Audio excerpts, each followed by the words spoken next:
Tul is-snin l-Iskola Marja Malbatul servit ta' ġid ta' xqalmet il-kultura Iżlamika vera u paċifika.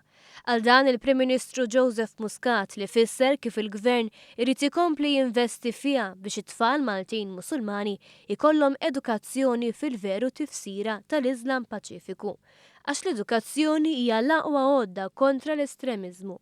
Biex ikompli jsostni l-iskola fil-ħidma tagħha l-Gvern se jgħin biex titkabbar permezz ta' fondi fil-baġit tas-sena d-dieħla. Il-Prim Ministru qal dan meta fiċ-Ċentru Nazzjonali Laburista laqa l-Komunità Musulmana f'Malta fl-okkażjoni tal-iftar.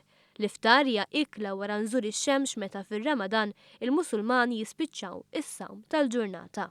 L-Imam Mohammed Al-Sadi qal li huwa l-unur tiegħu li fix-xahar tar-Ramadan il-Partit Laburista jorganizza din il-laqgħa li tirrifletti relazzjonijiet tajbin li hemm bejn il-komunità Musulmana u l-Partit Laburista. Huwa esprima dispjaċir u kundanna l-atti terroristiċi li jsiru minn barbari f'isem ir-reliġjon Musulmana u qal il-komunità Musulmana m'għandix taqsam magħhom. L-Imam esprima r-rispett lejn ir-reliġjon Kattolika u tkellem dwar it-tolleranza bejn il-kulturi u r-reliġjonijiet. Tqajjem ukoll il-ħsieb li tinbena moskej oħra f'post ċentrali. Il-Prim Ministru qal li għandu jkun hemm konsultazzjoni, iżda esprima l-fehma li din tista' tkun idea aħjar mill-ħafna postijiet żgħar u mxerda li jidher li hawn f'Malta bħalissa.